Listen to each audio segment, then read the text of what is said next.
ಗಜಾನನ ಭಜನಾ ಮಂದಿರ ಆ, ಜಯನಗರ ರಿಜಿಸ್ಟರ್ಡ್. ಇದರ ಈ ವರ್ಷದ ಹಲವಾರು ಕಾರ್ಯಕ್ರಮಗಳನ್ನು ನಾವು ಈ ವರ್ಷದಲ್ಲಿ ಹಮ್ಮಿಕೊಂಡಿದ್ದೆವು. ವರ್ಷದಲ್ಲಿ ನಮ್ಮದು ತುಂಬಾ ಕಾರ್ಯಕ್ರಮಗಳಿವೆ.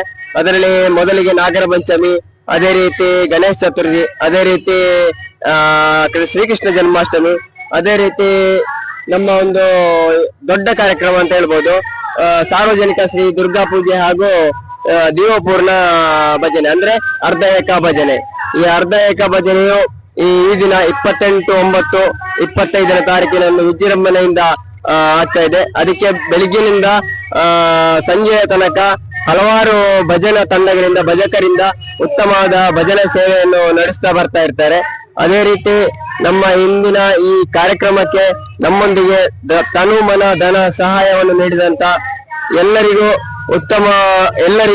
ಅಭಿನಂದನೆಯನ್ನು ಸಲ್ಲಿಸ್ತಾ ಇದ್ದೇನೆ. ಅದೇ ರೀತಿ ಈ ಒಂದು ಕಾರ್ಯಕ್ರಮ ಯಶಸ್ವಿಯಾಗಲು ನಮ್ಮೊಂದಿಗೆ ಸಹಕರಿಸಿದ ನಮ್ಮ ಭಜನಾ ಮಂದಿರದ ಎಲ್ಲ ಒಂದು ಸದಸ್ಯರು, ಹಿರಿಯ ಸದಸ್ಯರು, ಕಿರಿಯ ಸದಸ್ಯರು, ಮಹಿಳಾ ತಂಡ ಎಲ್ಲರಿಗೂ ಒಂದು ಹೃತ್ಪೂರ್ವಕ ಅಭಿನಂದನೆಯನ್ನು ಸಲ್ಲಿಸ್ತಾ ಇದ್ದೇನೆ. ಅದೇ ರೀತಿ ಈ ಭಜನಾ ಮಂದಿರವು ಹಲವಾರು ವರ್ಷಗಳಿಂದ ಇಲ್ಲಿ ಈ ಜಯನಗರದಲ್ಲಿ ನಮ್ಮ ಹಿಂದೂ ಬಾಂಧವರಿಗೆ ಉತ್ತಮವಾದ ಒಂದು ಭಜನಾ ಮಂದಿರವಾಗಿರುತ್ತದೆ. ಅದೇ ರೀತಿ ಮುಂದೆ ನಮ್ಮೊಂದಿಗೆ ನಮ್ಮ ಈ ಭಜನಾ ಮಂದಿರಕ್ಕೆ ಒಂದು ಸಭಾಂಗಣವನ್ನು ನಿರ್ಮಿಸ್ತಾ ಇದ್ದೇವೆ. ಈ ಸಭಾಂಗಣವನ್ನು ನಿರ್ಮಾಣದಲ್ಲಿ 25% ಆಗಿದೆ. ಎಲ್ಲರೂ ನಮ್ಮ ಈ ಊರಿನವರು ಹಾಗೂ ಪರ ಊರಿನವರು, ಈ ಜಯನಗರದವರು ಎಲ್ಲರೂ ಇದಕ್ಕೊಂದು ನಮ್ಮೊಂದಿಗೆ ಕೈ ಜೋಡಿಸಬೇಕು. ಈ ಒಂದು ಮಂದಿರದ ಸಭಾಭವನವಾಗಲು ಉತ್ತಮವಾದ ಒಂದು ಧನ ಸಹಾಯವನ್ನು ನೀಡಿ ಈ ಮಂದಿರದ ಏಳಿಗೆಗೆ ಎಲ್ಲರೂ ಶ್ರಮಿಸಬೇಕು ಅಂತೇಳಿ ಕೇಳಿಕೊಳ್ತಾ ಇದ್ದೇನೆ. ಅದೇ ರೀತಿ ನಮ್ಮೊಂದಿಗೆ ಹಿರಿಯ ಈ ಒಂದು ಭಜನಾ ಮಂದಿರವು ಆಗ್ಲಿಕ್ಕೆ ನಮ್ಮೊಂದಿಗೆ ತುಂಬಾ ಹಿರಿಯರು ಇದರಲ್ಲಿ ದುಡಿದಿದ್ದಾರೆ. ಅವರನ್ನು ಕೂಡ ಈ ಮೂಲಕ ನಾನು ನೆನಪಿಸಿಕೊಳ್ಳುತ್ತಾ ಈ ಭಜನಾ ಮಂದಿರದ ಪರವಾಗಿ ಎಲ್ಲರಿಗೂ ಅಭಿನಂದನೆಯನ್ನು ಸಲ್ಲಿಸ್ತಾ ಇದ್ದೇನೆ. ಅದೇ ರೀತಿ ಈ ಭಜನೆ ಸೇವೆಯಲ್ಲಿ ಎಲ್ಲ ತುಂಬಾ ಭಜನಾ ಮಂದಿರದವರು ಭಜನೆಯನ್ನು ಮಾಡ್ತಾ ಇದ್ದಾರೆ. ಅವರಿಗೂ ಕೂಡ ತುಂಬ ಧನ್ಯವಾದವನ್ನು ಅರ್ಪಿಸ್ತಾ ಇದ್ದೇನೆ. ಅದೇ ರೀತಿ ಎಲ್ಲರಿಗೂ ಈ ಕಾರ್ಯಕ್ರಮಕ್ಕೆ ಯಾರೆಲ್ಲ ನಮಗೆ ಧನ ಸಹಾಯವನ್ನು ನೀಡಿದ್ದಾರೆ, ಎಲ್ಲ ರೀತಿಯಲ್ಲಿ ತನು ಮನ ಧನ ಹಾಗೂ ವಸ್ತು ರೂಪದಲ್ಲಿ ಕೊಟ್ಟಂತ ಎಲ್ಲ ಒಂದು ದಾನವನ್ನು ನಾವು ಕೂಡ ಈ ಮೂಲಕ ಒಂದು ಸ್ಮರಿಸ್ತೇವೆ. ಅವರಿಗೂ ಕೂಡ ಧನ್ಯವಾದವನ್ನು ಸಮರ್ಪಿಸ್ತಾ ಇದ್ದೇವೆ. ಈ ನನಗೊಂದು 2 ಮಾತಾಡ್ಲಿಕ್ಕೆ ಅವಕಾಶ ಕೊಟ್ಟಂತ ಎಲ್ಲರಿಗೂ ಒಂದೇ ಮಾತಿನಲ್ಲಿ ನಾನು ಧನ್ಯವಾದ ಸಮರ್ಪಿಸ್ತಾ ನನ್ನ ಮಾತನ್ನು ಮುಗಿಸ್ತಾ ಇದ್ದೇನೆ. ಧನ್ಯವಾದಗಳು.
ಶ್ರೀ ಗಜಾನನ ಭಜನಾ ಮಂದಿರ ಜಯನಗರ ಸುಳ್ಯ ಇದರ ವತಿಯಿಂದ ನಡೆಯುವಂತಹ ವರ್ಷಂಪ್ರತಿ ನಡೆಯುವಂತಹ ದಿವ್ಯಪೂರ್ಣ ಭಜನೆ ಮತ್ತು ಸಾರ್ವಜನಿಕ ಶ್ರೀ ದುರ್ಗಾ ಪೂಜೆ ಈ ನವರಾತ್ರಿಯ ಸಂದರ್ಭದಲ್ಲಿ ನಡೆಯುವಂತಹ ಈ ಒಂದು ಕಾರ್ಯಕ್ರಮಕ್ಕೆ ನಾವೆಲ್ಲ ಸೇರಿಕೊಂಡು ಬೆಳಗಿನಿಂದ ಬೆಳಗ್ಗೆ 6:21 ಶುಭ ಮುಹೂರ್ತದಲ್ಲಿ ಆರಂಭಗೊಂಡಂತಹ ಭಜನೆ ಸಾಯಂಕಾಲ 6:22ಕ್ಕೆ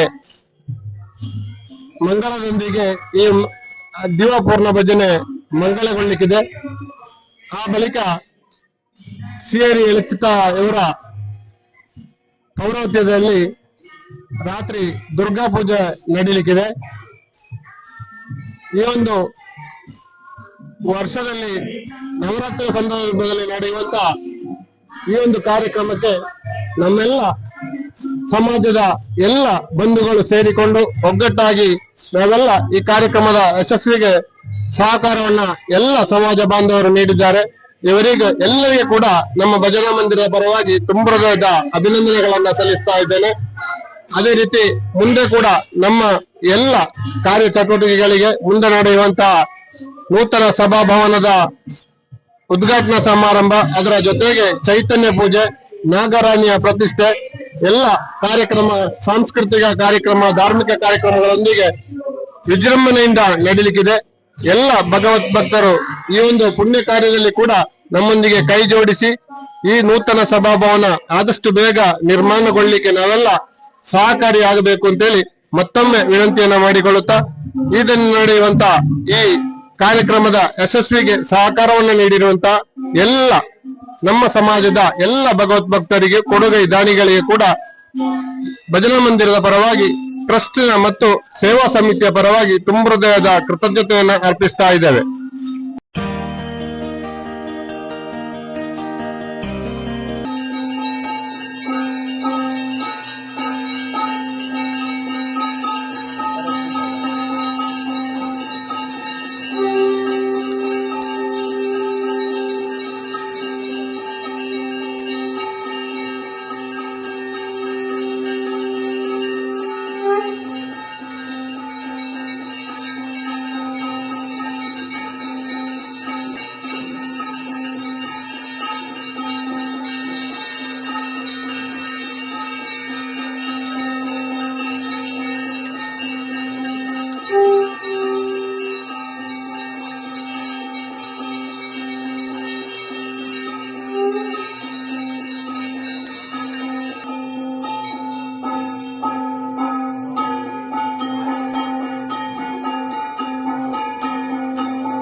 ಮೂರು ಸ್ವರೂಪದಲ್ಲಿ ಆ ಜಗನ್ಮಾತೆಯ ಆರಾಧನೆಯನ್ನು ನಾವು ನಡೆಸಿಕೊಡಬೇಕಂತೆ.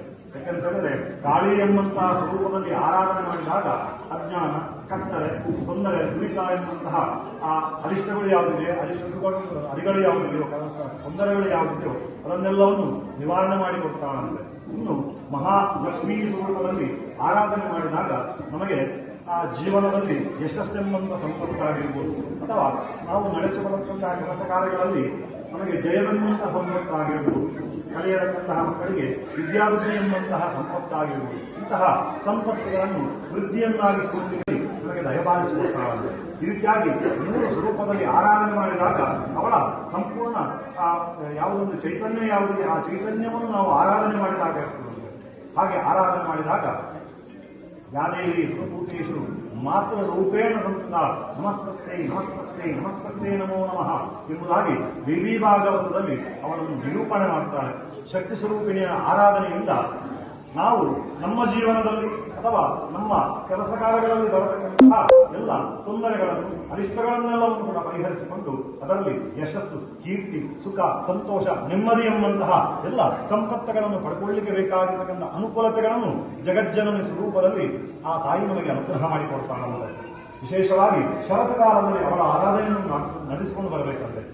ಶರತ್ಕಾಲೇ ಕ್ರಿಯತೆ ಯಾಚವಾರ್ಷಿಕಿ ಎಂಬುದಾಗಿ ದೇವಿ ಭಾಗದ ನಿರೂಪಣೆ ಮಾಡ್ತಾರೆ. ಶರತ್ಕಾಲದಲ್ಲಿ ವಾರ್ಷಿಕವಾಗಿ ಅವರ ಸೇವೆಯನ್ನು ನಡೆಸಿಕೊಂಡು ಬರಬೇಕಂದ್ರೆ ಯಾಕೆಂತ ಹೇಳಿದ್ರೆ ಇದಕ್ಕಿಂತ ಮೊದಲು ಬರಬೇಕಂದ ಕಾಲ ಚೈತ್ರ, ಅದೇ ರೀತಿ ವೈಶಾಖ ಮಾಸದಿಂದ ನಂತರ ಪ್ರಾರಂಭವಾಗಿರತಕ್ಕಂತಹ ವಸಂತ ಋತುವಾಗಿರಬಹುದು ಅಥವಾ ವರ್ಷ ಋತುವಾಗಿರಬಹುದು. ಈ ಋತುಗಳ ಕಾಲದಲ್ಲಿ ಆ ವಸಂತ ಋತುವಲ್ಲಿ ಚಿಗುರಿದಂತಹ ಅಥವಾ ಫಲವಿಟ್ಟಂತಹ ಫಲಗಳೆಲ್ಲವೂ ಕೂಡ ವರ್ಷಕಾಲದಲ್ಲಿ ಖಾಲಿಯಾಗಿ ಇನ್ನು ಮುಂದಿನ ಫಲಗಳನ್ನು ಪ್ರಾರಂಭವಾಗತಕ್ಕಂಥ ಮಾಸ ಈ ಮಾಸ ಅಂತ. ಆದ್ರಿಂದ ಈ ಮಾಸದಲ್ಲಿ ಅವಳ ಆರಾಧನೆ ಅತಿ ಮುಖ್ಯವಾಗಿ ನಡೆಸಿಕೊಳ್ಬೇಕು. ಯಾಕಂತಂದ್ರೆ ಎಲ್ಲ ಕಲಾ ಕಾಷ್ಟಾದಿ ರೂಪೇಣ ಪರಿಣಾಮಪ್ರದಾಯಿನಿ ಎಂಬುದಾಗಿ ಅವರನ್ನು ನಿರೂಪಣೆ ಮಾಡ್ತಾರೆ. ಕಲಾ ಕಾಷ್ಟಾದಿ ರೂಪೇಣ ಮರಮಕ್ಕಳಿರ್ಬೋದು, ಕಲ್ಲು ಮಣ್ಣುಗಳಿರ್ಬೋದು, ಎಲ್ಲರೂ ಕೂಡ ಅದರ ಮೂಲ ಸ್ವರೂಪದಲ್ಲಿದ್ದುಕೊಂಡು ಅವುಗಳನ್ನು ಸಂರಕ್ಷಣೆ ಮಾಡಿಕೊಂಡು ಬರ್ತಾನೆ ಎಂಬುದಾಗಿ ಆ ದೇವಿಯೇ ಭಾಗವತದಲ್ಲಿ ನಿರೂಪಣೆ ಮಾಡ್ತಾರೆ.